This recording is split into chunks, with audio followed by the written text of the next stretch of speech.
Shivani Dayal official. Reel बनाते बनाते मुझे कीड़ा काट गया कि चलो मैं अपने व्लॉग के लिए भी एक छोटा सा क्लिप शूट कर लेती हूँ। मैं यहाँ पर व्लॉगिंग करने वाली मैं यहाँ पर छठ के लिए रील बना रही हूँ और ये है मेरा कुछ आज छठ का लुक। आज मैं तैयार हुई हूँ रील बनाने के लिए और देखो मैं कितनी अच्छी लग रही हूँ ना। आज है छठ और छठ पूजा के लिए मैं रेडी हुई हूँ और रील बनाने के लिए रेडी हुई हूँ। मुझे बहुत अच्छा लगता है। तो सबसे पहले आप सभी को छठी मैया की बहुत बहुत सारी शुभकामनाएं, छठ पर्व की बहुत सारी शुभकामनाएं। तो दोस्तों पिछले 1-2 शॉर्ट्स में मुझको कमेंट आ रहे थे कि हाय आप कितनी खुशनसीब हैं, आपका कितना अच्छा परिवार है, आपके हस्बैंड जी आपको कितना खुश रखते हैं, आप तो बहुत ही खुशकिस्मत हैं। तो कुछ इस तरह के मुझे कमेंट आ रहे थे।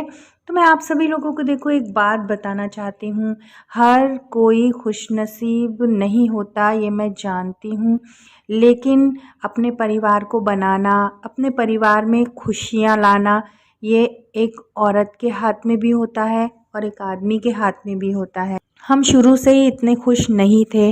देखो सभी की लाइफ में अप एंड डाउन्स आते रहते हैं, लेकिन हमने अपनी लाइफ में अपने हस्बैंड का जी तोड़ साथ दिया है। उनका ऐसा नहीं है कि हम शादी हो कर के और दुल्हन बन के घर में आ गए और बस घर के ही काम करके हम अब लाइफ आगे बढ़ रही है तो अब हम इतने खुश हैं, ऐसा बिल्कुल भी नहीं है।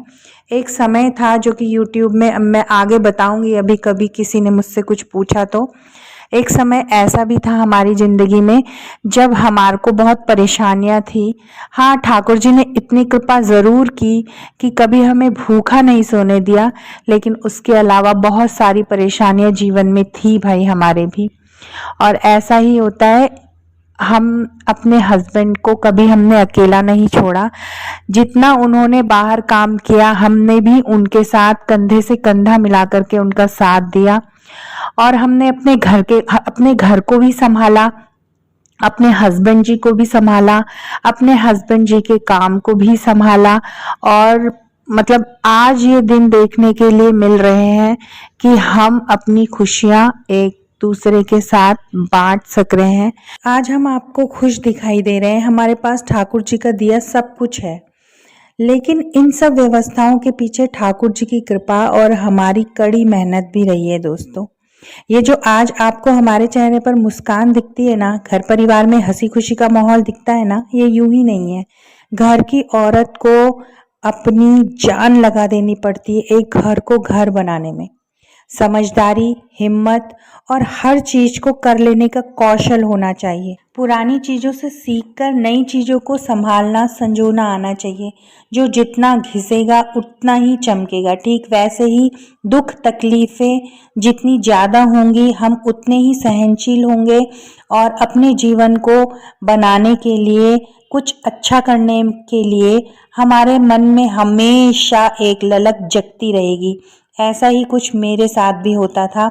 उतने ही हम कर्मठ होंगे। जीवन में बहुत कुछ देखा, अब देख चुकी हूँ, इसलिए कोई जलता है या मुझसे घृणा करता है ना दोस्तों, तो अब मुझे ज़्यादा फर्क नहीं पड़ता। कोई अपशब्द कहता है तो मुझे बुरा भी नहीं लगता, क्योंकि मैं अब जीवन को जीना सीख गई हूँ।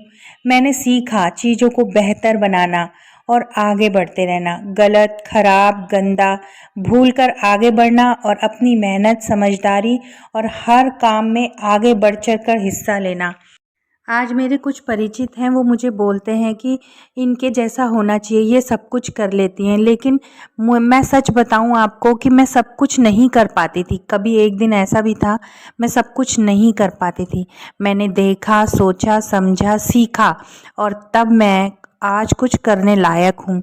मैं चाहे किसी भी फील्ड में अपने पैर रखूं या किसी भी फील्ड में कुछ काम करना चाहूं, मैं ये नहीं जानती कि मैं आगे निकलूंगी कि पीछे रह जाऊंगी, लेकिन मुझे इतना पता है कि मैं काम करती रहूंगी और करती ही रहूंगी। मुझे नहीं फ़र्क पड़ता कि मुझे लोग किस तरह से देख रहे हैं। मुझे हमारा घर परिवार ऐसा है ना, मेरे घर में केवल और केवल मेरे हस्बैंड जी की चलती है।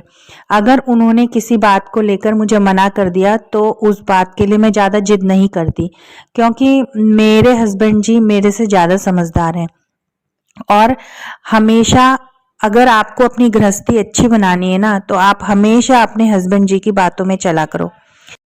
तब जाकर अगर कोई आपको सामने से देखेगा, आपके हस्बैंड को, और आपको सामने से देखेगा ना, फिर उनको समझ आएगा इनके बीच में कितना प्यार है, इनके घर परिवार में कितना प्यार है, ये आपस में कितना खुश रहते हैं। तो यही फॉर्मूला है भाई मेरे घर में खुशी का, यही मेरा फंडा है कि हम आपस में दोनों जो भी होते हैं वो आपस में सलाह करते हैं, और फिर जो फाइनल डिसीजन होता है सिर्फ और सिर्फ मेरे हस्बैंड का रहता है, और उसी को ही मैं मानती हूँ। तो यही थोड़ा सा मतलब, अगर मुझे फिर कोई कहता है ना कि आप इतने खुशनसीब हो, तो कभी कभी मुझे थोड़ा सा गुस्सा भी आ जाता है, क्योंकि जो मेरे एफर्ट्स हैं, मेरी मेहनत है, जो मैं करती हूँ वो मैं किसी को बताती नहीं हूँ कि मैंने आज ऐसा किया तो वो खुश हो गए, मैंने आज वैसा किया तो मैं खुश हो गए, क्योंकि ये मेरे मन के अंदर से आता है। मैं किसी को, कोई मुझे अगर सजेस्ट करेगा कि तुम ऐसा करो, तो वो मैं 1-2 दिन कर पाऊंगी, फिर मेरे को इंटरेस्ट नहीं रहेगा। मैं खुद गर्ज नहीं हूँ, मैं हमेशा दूसरों के लिए करना चाहती हूँ, हमेशा दूसरों को खुश रखना चाहती हूँ। और इवन यूट्यूब में भी मैं हमेशा हर किसी की हेल्प करती हूँ, हमेशा यूट्यूब में भी लाइव देख लो, लाइव में भी मैं सबकी हेल्प करती हूँ, और मैं चाहती हूँ कि मेरी वजह से दूसरों का कुछ भला हो जाए। तो ये प्रवृत्ति मेरे अंदर है। जब तक आप लोगों के अंदर भी ये प्रवृत्ति नहीं रहेगी, जो दूसरों को कुछ देता है उसी को ही भगवान कुछ देते हैं, नहीं तो फिर अपनी किस्मत को हम रोते रहेंगे, कहते रहेंगे अरे भगवान तूने हमारी किस्मत ऐसी बना दी, अरे भगवान तूने हमारी किस्मत वैसी बना दी। लेकिन आपको ये नहीं पता कि हमारे कर्मों के फल ही हमारे को भगवान देता है। अगर हमको बहुत तकलीफें हैं ना जीवन में, तो समझ जाइए हमारे कर्म अच्छे नहीं हैं। तो आज से, अभी से सभी लोगों को आप हमेशा और हमेशा खुश रखना सीखिए, खुश रहिए। जब आप दूसरों की खुशी में अपनी खुशी ढूंढ लेंगे ना, वही असली खुशी होती है। मैं सच्ची बता रही हूँ। जैसे ही आप किसी को खुश करते हैं ना, उसके बाद आप अपने मन में झांक के देखना आपको कितनी खुशी मिली उसको खुश करके। तो ऐसा ही मैं करती हूँ अपने घर परिवार में, हर किसी को खुश रखने की कोशिश करती हूँ। कभी कभी नाराजगी हो ही जाती है, ऐसा तो नहीं होता ना कि सारे दिन एक जैसे रहते हैं और मैं हमेशा खुश रहती हूँ, ऐसा नहीं होता है। हाँ, कभी कभी निराशा भी आ जाती है, हो जाता है, कभी कभी गुस्सा भी आ जाता है, लेकिन हो जाता है मैनेज। गुस्सा को ज्यादा देर तक अपने ऊपर हावी नहीं होने देना चाहिए। अच्छे अच्छे मोटिवेशनल थॉट्स सुनो, अच्छे अच्छे लोगों को फॉलो करो, क्योंकि जैसा हम देखेंगे वैसे ही हम हो जाएंगे। आपके आजकल की दुनिया वैसी नहीं है कि हम किसी की संगत करें। संगत तो हमारे फोन में ही घुसी पड़ी है सारी की सारी। तो मैं किसी को भी सब्सक्राइब करने से डरती नहीं हूँ। जो भी मुझे अच्छे लोग दिखते हैं उनको मैं तुरंत सब्सक्राइब कर लेती हूँ। और खाली समय में तो हम फोन ही चलाते हैं भाई, तो मैं सबसे ज्यादा इंटेलिजेंट लोगों को सुनती हूँ अपने फोन में, जैसे कि विवेक बिंद्रा हो गए और प्रेमानंद जी हो गए, और हमारे इस्कॉन बैंगलोर के मधु पंडित दास जी हो गए। मैं इन अच्छे अच्छे लोगों को सुनती हूँ ताकि मेरी बुद्धि ठिकाने पे रहे हमेशा और हमेशा। तो आप सभी लोग भी ऐसा कर लिया कीजिए। अगर आप लोगों को लगता है कि मतलब मेरे कुछ बताने से आपको एक दिशा मिली है, तो प्लीज ऐसा जरूर करना। इसके बदले में मुझे आप लोगों से कुछ नहीं चाहिए। बस आप लोग अपने जहां जहां पे भी मुझे सुन रहे हो, जहां जहां पर भी आप लोग हो, आप हमेशा खुश रहिए और ठाकुर जी से जुड़िए, क्योंकि वो ही सबसे ज्यादा दयालु हैं। आपने अगर उनका हाथ पकड़ लिया ना, तो आपको किसी के हाथ की जरूरत ही नहीं पड़ेगी जीवन में। आप आगे बढ़ने से आपको कोई भी नहीं रोक सकता। और एक और सीक्रेट लास्ट में मैं आप सभी लोगों को बता देना चाहती हूँ। इंसान को अपनी मेहनत तो करनी ही पड़ती है, लेकिन साथ ही साथ जब भगवान की कृपा उस पर ऐड ऑन हो जाती है ना, तब वो काम भी कर पाता है जो विलक्षण होते हैं, जो उसकी किस्मत में नहीं होते ना, वो भी उनको मिलने लग जाते हैं। इसीलिए जब कोई मेरे को कमेंट में ये लिखता है ना कि आप कितने खुश नसीब हो, या फिर मेरी फ्रेंड लोग भी आपस में कह देती हैं यार तुझे लड़का बहुत अच्छा मिला, पति तेरा बहुत अच्छा है, हमारे साथ तो ये है, हमारे साथ तो वो है, हमारा आदमी हमें ये नहीं करने देता, वो नहीं करने देता। लेकिन भाई हमारा स्वभाव हमारे हस्बैंड के साथ में कुछ ऐसा है, एक दोस्ताना स्वभाव है हमारा अपने हमारे हस्बैंड जी के साथ में। और इसको बनाने के लिए ना आप अपने दिमाग में थोड़ी सी समझदारी होनी चाहिए। मेरा घर में मैं चाहती हूँ मेरे घर के अंदर जितने भी लोग हैं ना वो मुझसे हमेशा खुश रहें। हमेशा मेरे मन में ये ललक लगी रहती है कि मेरे घर में जितने लोग हैं मेरे घर में मुझसे खुश रहे। छोटी छोटी चीजों में मेरे को खुशियां देने का मन करता है, कभी उनको कुछ खिला देने का मन करता है, कभी उनके लिए सरप्राइज गिफ्ट लाने का मन करता है, कभी उनके लिए घर साफ कर देने का मन करता है, कभी आज बेडशीट अच्छी बिछा दूं ऐसा मन करता है, उससे वो खुश हो जाएंगे। कभी ऐसा मन करता है कि आज मतलब मैं ऐसा मन ही नहीं करता, मैं ऐसा करती भी हूँ। कभी मैं अच्छा खाना बना देती हूँ बिना उनको कुछ बताए, जिससे कि मेरे घर में मेरे बच्चे और मेरे पति दोनों ही खुश हो जाते हैं, हमारे ठाकुर जी भी खुश हो जाते हैं। कभी मैं घर की सेटिंग बदल देती हूँ और फिर मेरे हस्बैंड जी आते हैं और बच्चे आते हैं तो वो ऐसा मतलब मुंह बनाते हैं, ओ बाप रे आज ये क्या कर दिया आपने। तो मुझे वो चीज बहुत अच्छी लगती है। कभी मैं उनके लिए कुछ नए गिफ्ट्स ले आती हूँ, कभी मैं अपनी बच्चियों के लिए कुछ ले आती हूँ।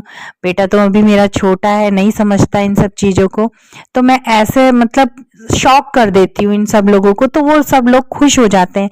ऐसा नहीं है कि दिन भर नॉर्मल एक जिंदगी जीनी चाहिए हमको, अपनी लाइफ को इंटरेस्टिंग बनाने के लिए हमें ही कुछ ना कुछ करते रहना चाहिए हमेशा, तभी हमारी लाइफ भी इंटरेस्टिंग बनेगी। हमारे जो साथ में रहते हैं वो हमसे कभी बोर भी नहीं होंगे और हमको भी अपनी किस्मत में रोना नहीं आएगा, क्योंकि हम अपनी किस्मत अपने हाथों से बनाते हैं और यकीनन ठाकुर जी की कृपा तो होनी ही चाहिए।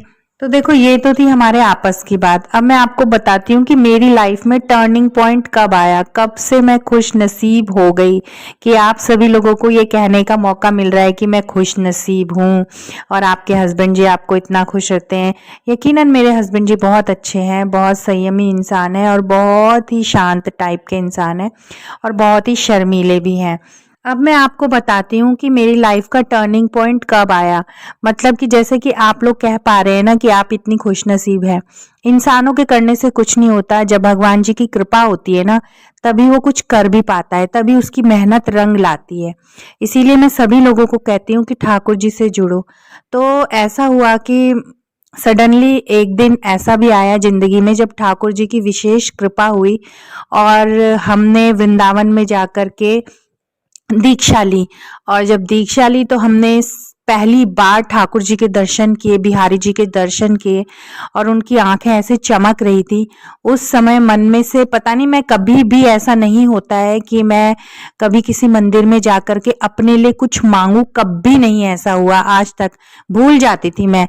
और शायद आप सभी लोगों के साथ भी ऐसा होता हो कि जब आप मंदिर में जाते हैं तो अपने लिए या फिर कुछ मांगना ही भूल जाते हो, क्योंकि वहां का वातावरण इतना दिव्य रहता है और भगवान जी इतने सुंदर दिखते हैं कि हम उन्हीं में ही खो जाते हैं।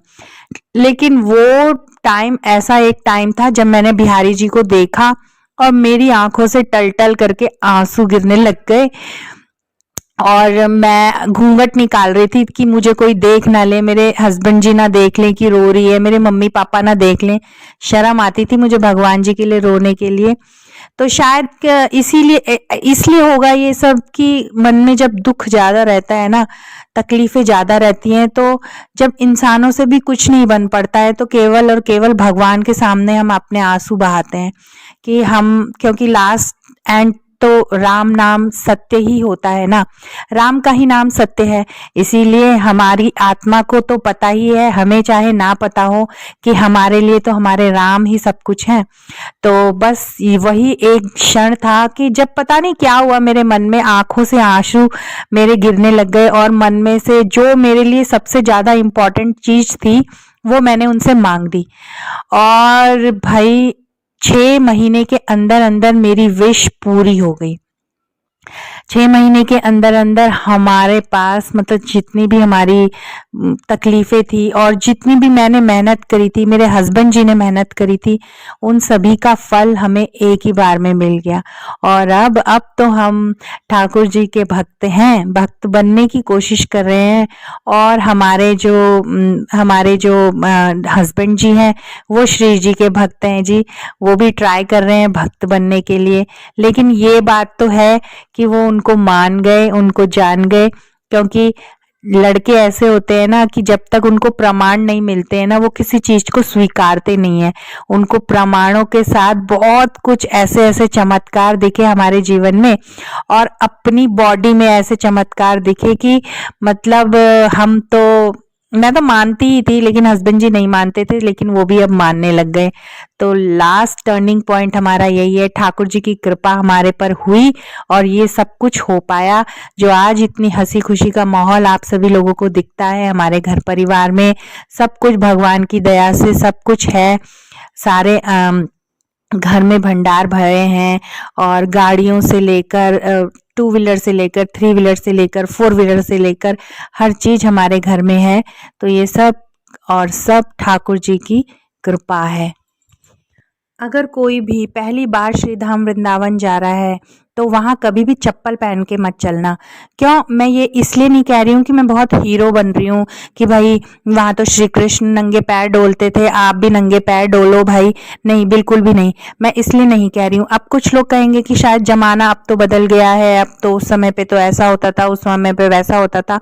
लेकिन आप यकीन मानिए श्री कृष्ण वहाँ अभी भी लीलाएं करते हैं। आपको अपना अगर भला करना है तो आप कभी भी वृंदावन में चप्पल पहनकर मत घूमना। हम कभी भी घर में से ही चप्पल पहन करके नहीं जाते हैं। ऐसे मतलब आपको अपनी बॉडी में ऐसी दिव्य चेंजेस दिखाई देंगे ना, ऐसे चेंजेस दिखा देंगे कि आप यकीन कर लोगे कि हाँ, बिल्कुल श्री कृष्ण बिल्कुल हैं, और वो जादुई भरी रज है। और मैं इसलिए इतना जोर लगा के कह रही हूँ क्योंकि मैं चाहती हूँ आप सभी लोगों का भला हो। हम तो ब्रिज में कभी भी चप्पल पहन करके नहीं जाते हैं, क्योंकि इसमें हमारा ही घाटा है, भगवान का कुछ नहीं जाता भाई, घाटा हमारा ही है, ठीक है। और दूसरी बात, अगर आप कभी भी बिहारी जी में जाते हैं, पहली बार जा रहे हैं, तो वो सबसे पहले आपको देखेंगे, और आप जैसे ही उन्हें देखो ना तुरंत एक विश मांग लेना जो आपके लिए बहुत जरूरी हो। मैं आज आपके सामने 120% बोल रही हूँ, आपकी वो विश 6 महीने में, 1 साल में जरूर पूरी हो जाएगी, जरूर पूरी हो जाएगी। अगर वृंदावन में किसी भी मंदिर में जा करके, मतलब मेरी तो बिहारी जी से हुई, लेकिन आप वृंदावन के सारे ही मंदिर दिव्य हैं। अगर आप वहां जाते हैं, बिहारी जी पे जाइए, उनकी आंखों से आंख मिलाइए। अगर आप पहली बार जा रहे हैं तो वो आपसे जरूर बात करेंगे, दर्शन भी देंगे इतने सुंदर कि आप केवल उन्हें देखेंगे और वो केवल आपको देखेंगे। और उसी समय मौका देख के चौका मार लेना जी, उनसे कुछ ना कुछ जरूर मांग लेना, साल 6 महीने में आपकी विश जरूर पूरी होगी। तो चलिए दोस्तों, मैं इस व्लॉग का यहीं पर ही एंड करती हूँ, क्योंकि मेरे को अभी थोड़े से काम करने हैं घर के। नेक्स्ट व्लॉग आएगी देहरादून से रिलेटेड, क्योंकि मैं यहीं पर ही रहती हूँ और अपनी डेली व्लॉगिंग करती हूँ। तो आप सभी लोगों को जय श्री राधे। सभी लोग खुश रहिए, स्वस्थ रहिए। तो मिलते हैं अगले व्लॉग में। बाय बाय, सी यू सून।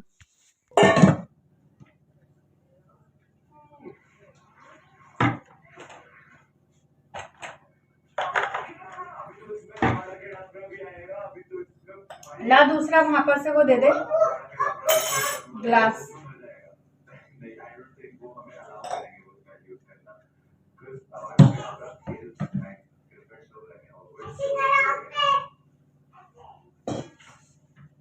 यहाँ मत आना, यहीं रहने दे। इसमें ले जा उसका, तुलसी ले जा। वो तुलसी तो यहाँ पर है।